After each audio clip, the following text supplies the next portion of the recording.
Cinema రిలీజ్కి సంబంధించి ఆ టికెట్లు ధరలు పెంచి ప్రభుత్వం జీవో విడుదల చేసింది. దీన్ని సవాల్ చేస్తూ కూడా హైకోర్టులో పిటిషన్ దాఖలు చేయడం జరిగింది. పాదూరి శ్రీనివాసరెడ్డి ప్రస్తుతం ఉన్నారు మనతో పాటు. ఒకసారి మాట్లాడదాం. సార్, ఏం జరిగింది సార్ ఈరోజు హైకోర్టులో పుష్ప సినిమాకి సంబంధించి?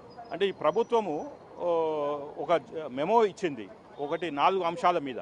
ఒకటేమో బెనిఫిట్ షో రాత్రి 9:30కి 4వ తారీఖు నాడు 800 రూపాయలు ప్లస్ జిఎస్టీ, అంటే 1000 రూపాయలు ఎబోవ్. అది not only in Hyderabad IMAX కాదు, అక్రాస్ తెలంగాణ.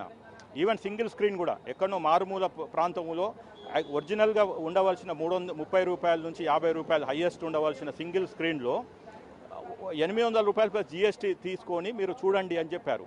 అది బెనిఫిట్ షో అన్నారు. మేము అడిగాము, ఇది బెనిఫిట్ షో ఎవరికి?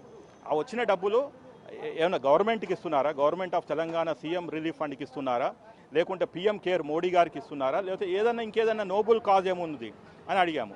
వాళ్ళు ఏమన్నారంటే, లేదండి మనీ అంతా మేమే పెట్టుకుంటాము అని. అంటే this is called enriched profits అంటాము. ఇది అంటే ఒక రకమైన లూటీ చేయటము.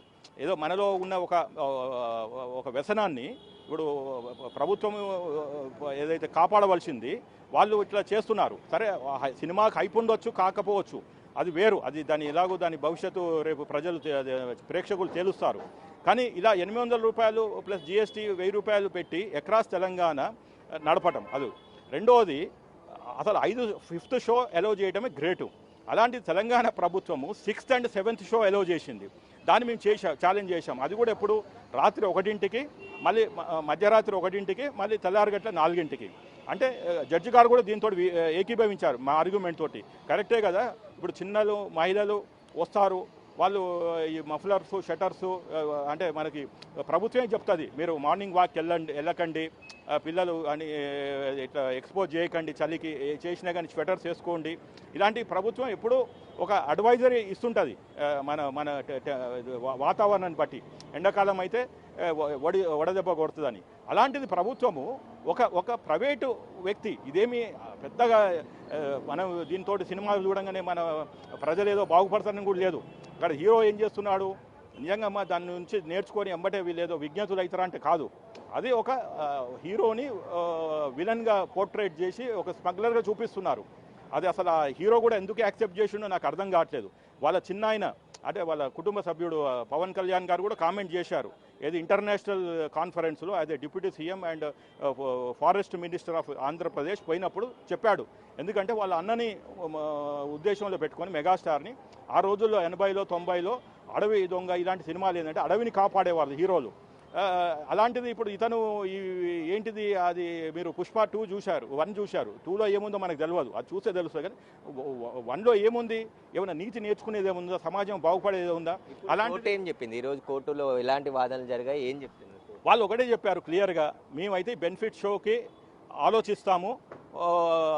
మీరు అంటే వాళ్ళ తరపున మైత్రి మూవీస్ తరపున వాళ్ళు వచ్చిన అడ్వకేట్ ఏమన్నా అంటే, నేను డైరెక్షన్ తీసుకుంటాను, ఈ మనీ ఎక్కడ పోతుందో మాకు తెలియదు అని. సో అక్కడ కోర్టు చెప్పింది, సరే నువ్వు ఇన్స్ట్రక్షన్ తీసుకుంటారా, ఒకవేళ ప్రైవేట్ ఈవెంట్కి మాదిగానే ఇది ఆర్గనైజ్ అయ్యి ఎక్కడ ప్రభుత్వానికి డబ్బు ఒక నోబుల్ కాజ్కి వెళ్ళకుంటే మాత్రము మేము ఈ అమౌంట్ ఫ్రీజ్ చేస్తాము అన్నారు. I have every right to get that data, if not today afterwards also అని చెప్పాడు.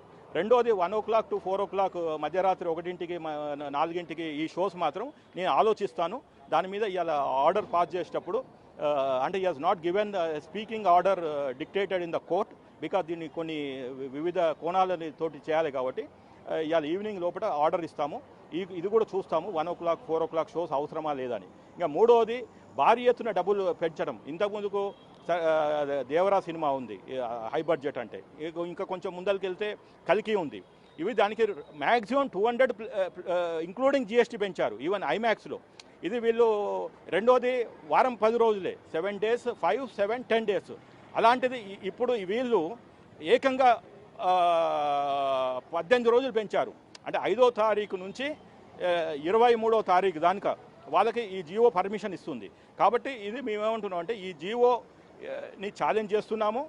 రెండవది, ఈ ఏదైతే మనీ ఇల్లీగల్గా అనాథరైజ్డ్గా అడహాక్గా ఆర్బిట్రరీగా కలెక్ట్ చేస్తున్నారో దానికి అకౌంట్ చూపించాలి. ఎందుకంటే ఇవాళతోటి కేసు అయిపోలే, ఈ కేసు ఇవాళ ఓన్లీ స్టార్టింగ్ కాబట్టి నోటీస్ సర్వ్ అయింది. మైత్రి మూవీ వాళ్ళు దీనికి వాళ్ళ ఒక కౌంటర్ దాఖలు చేయాలి. It's a long way.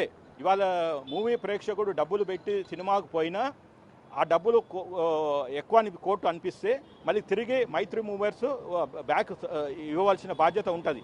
అప్పటిదాకా మా పిటిషనరు ఆయన తరఫున నేను ప్రజల క్షేమము, తెలంగాణ ప్రజలు, బలహీన వర్గాలు, ఎందుకంటే 800 రూపాయలు ఇది నాట్ ఏ జోక్. అది కూడా చెప్పారు ఆనరబుల్ జడ్జి గారు. ఏమన్నారు అంటే, మీకు ప్రభుత్వమే భూములు ఇస్తుంది. ఐమాక్స్ ఇక్కడ హైదరాబాద్లో ఐమాక్స్ ఇచ్చారు, ప్రసాద్ ఐమాక్స్ అని. అది తర్వాత ఇక్కడ ఎర్రమంజిలు అక్కడెక్కడ భూము ఉన్నాయి. అలాంటప్పుడు మీరు ఇంకా తక్కువ ధరకు చూపించాలి, ఎందుకంటే మీరు భూములు కొని ఇన్వెస్ట్మెంట్ పెట్టి చేయలేదు. అలాంటిది మీరు ఎందుకు ఎక్కువ అడుగుతున్నారు? రెండోది 100 కోట్ల అబోవ్ బడ్జెట్ అంటున్నారు. మళ్ళీ మీరు ప్రభుత్వానికి డేటా ఇచ్చారా? ఇది 100 అయిందా, 150 అయిందా, 200 అయిందా, 300 అయిందా? రెండోది ఏంటంటే 20% ఆఫ్ సినిమా తెలంగాణ భూభాగం మీద తీయాలి. అది తీశారా లేదా? అట్లా ఉన్నాయి 2-3 ఈ ఉంటేనే ఈ సినిమాకి ప్రైజు. విచారణ ఎప్పటికీ వాయిదా వేశారు? ఒక 2 వారాలకు వాయిదా వేశారు. అయితే పుష్ప సినిమాకి సంబంధించి సినిమా టికెట్ల రేట్లు పెంచడాన్ని సవాల్ చేస్తూ హైకోర్టులో పిటిషన్ వేయడం జరిగింది. దీనిపైన ఈరోజు విచారణ జరిగింది. దీనికి సంబంధించి సుదీర్ఘ వాదనలు విన్న న్యాయమూర్తి విచారణ 2 వారాలకు వాయిదా వేశారు. ఆ లోపు మైత్రి మూవీస్కి సంబంధించిన నిర్మాతలు కౌంటర్ దాఖలు చేయాలని చెప్పేసి కూడా చెప్పడం జరిగింది. ఇక బెనిఫిట్ షోలకు సంబంధించి నిర్ణయం తీసుకుంటాం, ఎందుకంటే ఇంత సడన్గా నిర్ణయాలు తీసుకునే వీలుండదు కాబట్టి దాన్ని పరిశీలించి నిర్ణయం తీసుకుంటామని చెప్పేసి కూడా న్యాయమూర్తి చెప్పినట్టు అడ్వకేట్ చెప్తున్నారు. కెమెరామెన్ పరశురామ్తో సురేష్, బిగ్ టీవీ, హైకోర్టు.